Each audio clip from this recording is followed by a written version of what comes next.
मित्रों, आज की कहानी शेख चिल्ली और उसके लोट-पोट कर देने वाले कारनामों से भरा है। कहानी अंत तक जरूर सुनिएगा। कहानी कुछ यूं शुरू होती है।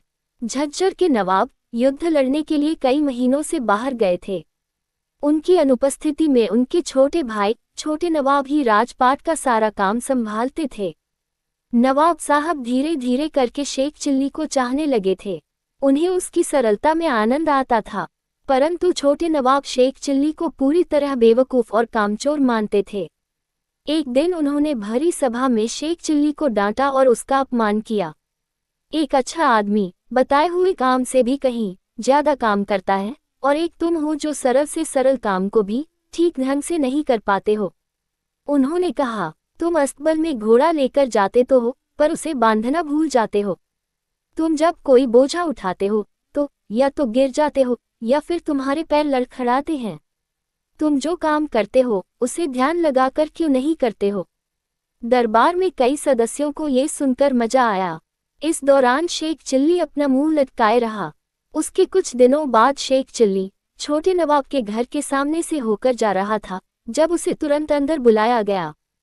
किसी अच्छे हकीम को बुलाकर लाओ, जल्दी, बेगम काफी बीमार हैं। जी सरकार, शेख चिल्ली ने कहा और आदेश का पालन करने में फटाफट लग गया। थोड़ी ही देर में एक हकीम, एक कफन बनाने वाला और दो कब्र खोदने वाले मजदूर भी वहां पहुंच गए। ये सब क्या हो रहा है? छोटे नवाब ने गुस्से में पूछा। यहाँ तो कोई मरा नहीं है।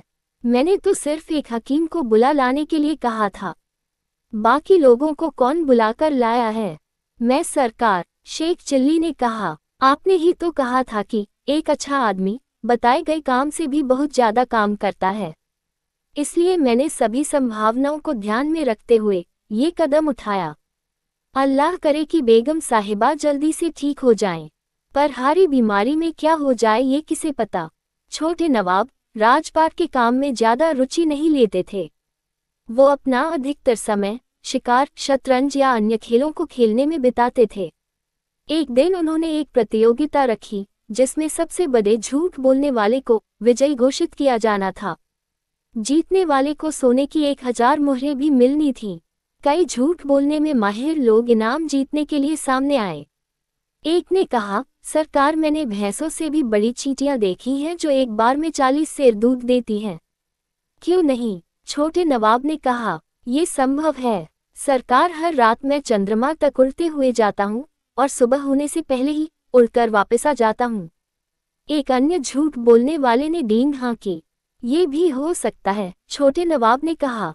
हो सकता है तुम्हारे पास कोई रहस्यमयी ताकत हो सरकार, एक तो निकले मोटे आदमी ने कहा। जब से मैंने एक तरबूज के कुछ बीज निगले हैं, तब से मेरे पेट में छोटे छोटे तरबूज पैदा हो रहे हैं।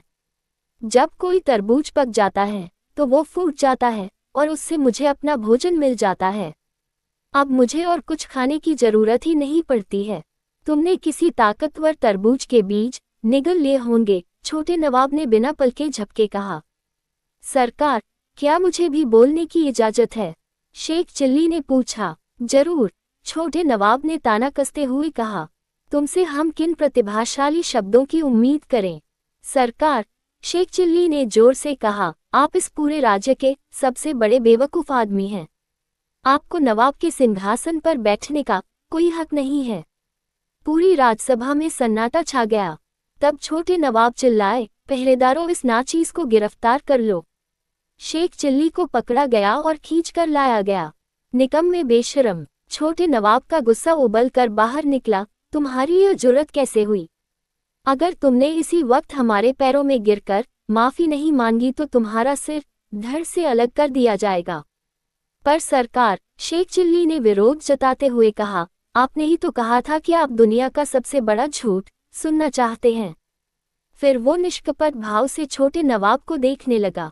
जो कुछ मैंने कहा उससे बड़ा क्या और कोई झूठ हो सकता है? छोटे नवाब को समझ में नहीं आया कि क्या करें। क्या शेख चिल्ली अब झूठ बोल रहा है या वो पहले झूठ बोल रहा था? शेख चिल्ली उतना बड़ा बेवकूफ नहीं था जितना छोटे नवाब उसे समझते थे। छोटे नवाब धीमे से हंसे और उन्होंने कहा, शाबाश, तुम इनाम जीते। सब लोगों ने शेख चिल्ली की अक्ल को सराहा। वो शान से 1000 सोने की मुहरें लेकर घर गया। छोटे नवाब चाहे थोड़े बेवकूफ़ हों परंतु वो हैं दिलदार शेख ने सोचा। मित्रों, कहानी कैसी लगी कमेंट करके अवश्य बताइएगा। मिलती हूँ अगली कहानी में, तब तक के लिए शुभ विदा।